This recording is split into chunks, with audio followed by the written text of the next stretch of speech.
Some things we do because we have to do, and some things we do because we like to do. Vinoba Bhave म्हणतात की येणाऱ्या प्रत्येक नवीन पिढीचं क्षितिज हे अतिशय मोठं विस्तारित असतं, कारण ती पिढी जुन्या पिढीच्या खांद्यावर उभी असते. When I came to Akola in 11, I started to wear footwears, and the very first day, my teacher asked me a question: "What is your good name?" And I was so confused.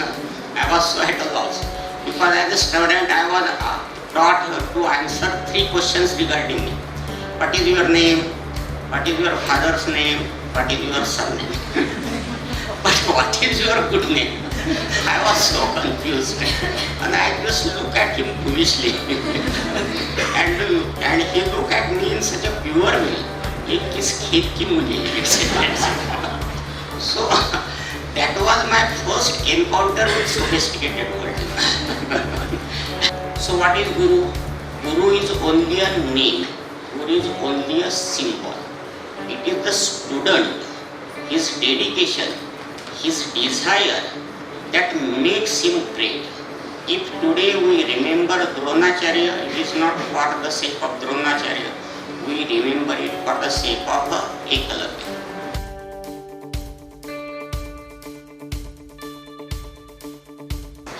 I'd like to request our guest of honor, Dr. Gajanan Malokar sir, to pour his blessings on us. Hello. The chief guest of today's program, Dr. Smita Deshmukh,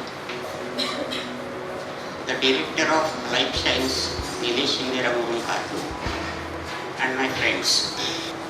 It is always difficult for me to address to a young generation, because I always feel that I am old one and I cannot relate with you. But still, because your generation is young, smart, techno-savvy generation, you have a wider horizon than me. The great visionary saint Vinoba Bhave at one place has said, the young generation has a wider horizon because the coming young generation always stands on the shoulder of the older one. To tell in Marathi, Vinoba Bhave म्हणतात की येणाऱ्या प्रत्येक नवीन पिढीचं क्षितिज हे अतिशय मोठं विस्तारित असतं, कारण ती पिढी जुन्या पिढीच्या खांद्यावर उभी असते. That is why you have a better perception of life than our old generation.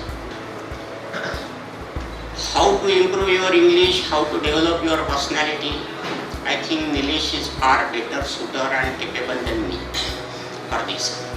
But I want to talk to you as a friend is talking to you in a friendly manner. Yes, I wanted to share a very few experiences of my life. I did my matriculation in 1978, when most of you were not born, perhaps some of you. And I did my matriculation in a very small, remote village. There was no electricity. I studied in the light of the lantern. I have to walk every day 5 kilometers to school. And there was no solid roads. The road used to go to a farm. It was just a cart road. And because of the heavy rain, for 6 months it was almost impossible to wear footwear. And remaining 6 months I didn't used to wear footwears.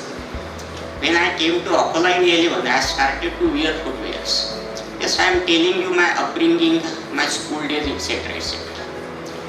Because of my good percentage, I was admitted to RLT Science College. It was a highly prestigious institute. My family wanted that I should study in science. And the very first day, my teacher asked me a question: "What is your good name?" And I was so confused. I was so at a loss because as a student I was taught to answer 3 questions regarding me: what is your name, what is your father's name, what is your surname. But what is your good name? I was so confused, and I just looked at him foolishly. and he looked at me in such a pure way. ये किस खेत की मुझे So that was my first encounter with sophisticated world. it was highly frustrating for me because I was taught in Marathi medium, and whatever my teacher used to teach me in English, I was unable to understand a single sentence. It was very torturous year for me. Then after the end of the year, I decided that science is not a cup of tea for me. It is not my cup of tea. And I decided to change my faculty. And against the wishes of my family and my well-wishers, my teacher also, I shifted from science faculty to arts faculty. And then when I was doing my graduation, my teacher, I was a voracious reader. When I started my reading at the age from the 10th age, when I was in the 4th class, that Masik Chandpa, etc., etc. By the 10th, I have almost read almost all the classic books in Marathi. And when I was doing my graduation, my teacher, Professor Mandavani, encouraged me to read a novel of 100 pages. It was titled The Moon is Down, written by Nobel Prize winner American writer John Stedman. I was extremely unwilling to read that novel because 100 pages in English. But my teacher encouraged me and I read that novel. When I completed novel and when I came to know that I can understand it and I can read 100 pages in English, the joy was so boundless, I was so happy, and then I started to read only English. I read Russian writers, usually Russian writers don't write a novel less than 2000 pages. But when I completed my graduation, I have almost read all the Russian novels, all American. Even today, I am a very voracious reader. Why I wanted to tell you, why I wanted to communicate it with you. This way I learn my language, by reading. Our generation was not exposed to the English speaking situation. There was no internet. Even our teacher used to teach us in Marathi, etc., etc. But if I am able to speak in English, or if I have some knowledge of English, it is only because of my reading. And I believe that nothing builds your personality better than your quality reading. So develop the habit of reading. Be true to yourself. There are two ways how we do things. Some things we do because we have to do, and some things we do because we like to do. So make the occupation of your life about the things you like to do. Then your work and your joy, your work will be your joy. Now, speaking about Nilesh Indira Murumkar. Perhaps he always mentions my name in your classes. I want to take this opportunity to talk about Nilesh and to talk to Nilesh also. Nilesh, you owe me nothing at all. Because the persons like you don't need any external stimulus. Your sources are within. There is a very beautiful parable in New Testament of Bible. Parable means a story with some message, story with some education. When Jesus Christ was giving his lectures to the people, some of the disciples complained Jesus Christ that people don't listen to you, they don't take you seriously. To answer this, Jesus Christ has given this beautiful parable. It is called parable of the seeds or parable of the sower. A farmer was sowing seeds in his farm. As he was scattering seed grains, some seed fell on the path, they were eaten by the birds. Some seed fell on the marshy land and they are rotten there. Some seed fell on the hard surface having a very little soil on it. They took roots, but when the sun rose, the crops dried up, they are scorched. But some seeds fallen on the fertile ground, and such as seeds took roots, and they develop into big, beautiful trees. So it is the quality of the soil that determines which seed is going to grow, which seed is going to perish. Perhaps some of you, they are having that quality to grow, to develop, etc. Again, regarding teacher-student relationship, I want to mention the story of Guru Dronacharya and Eklavya. Perhaps all of you heard that story of Guru Dronacharya and Eklavya. Actually, it is the story of stark injustice on the part of the teacher.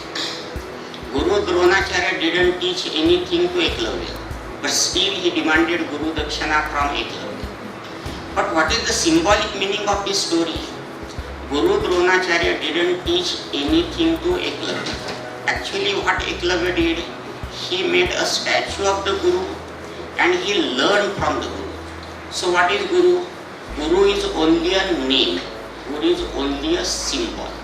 It is the student, his dedication, his desire that makes him great. If today we remember Dronacharya, it is not for the sake of Dronacharya. We remember it for the sake of Eklavya. So it gives you example that in teaching learning process, who is more important? The student, his desire, his dedication, that is more important to learn. Usually, from last 32 years, I am in the profession of teaching. Last 20 years, I have concentrated myself to PG classes. There are so many students of mine who have completed their post-graduation English. They are PhD, NET and SET, etc. And they have selected a very easy, comfortable way of life.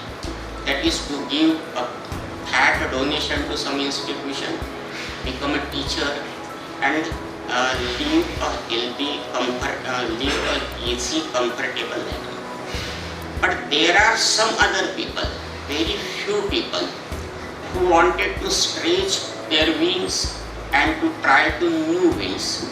Nilesh Murumkar belonged to that category. Instead of living a cozy and comfortable lecturer's life, he wanted to test himself every day. Running an institute, private institute, is not an easy thing. Every day you have to prove yourself. Every day you have to update your knowledge. And Nilesh Murumkar has selected this profession because the sources are within him. Robert Frost is my favorite poet. He is an American poet. He has written a very beautiful poem, The Road Not Taken. It is a simple poem. Early in the morning, the poet starts a journey to go somewhere. In the journey, he comes to a point where the road is divided into two, and he is in confusion which road he should select for himself. There are two roads. He observes both the roads. One road is frequently travelled, and another road was less travelled. And last couplet of that line, Frost says, I have selected a road less travelled by, and that had made a difference in my life. This less travelled road is a difficult one. It is a lonely road also, but it leads to your inner peace. It leads to your inner satisfaction. And Nilesh has selected that road for himself, and I am very proud of it. Thank you very much for listening me patiently. With your permission, I take your leave.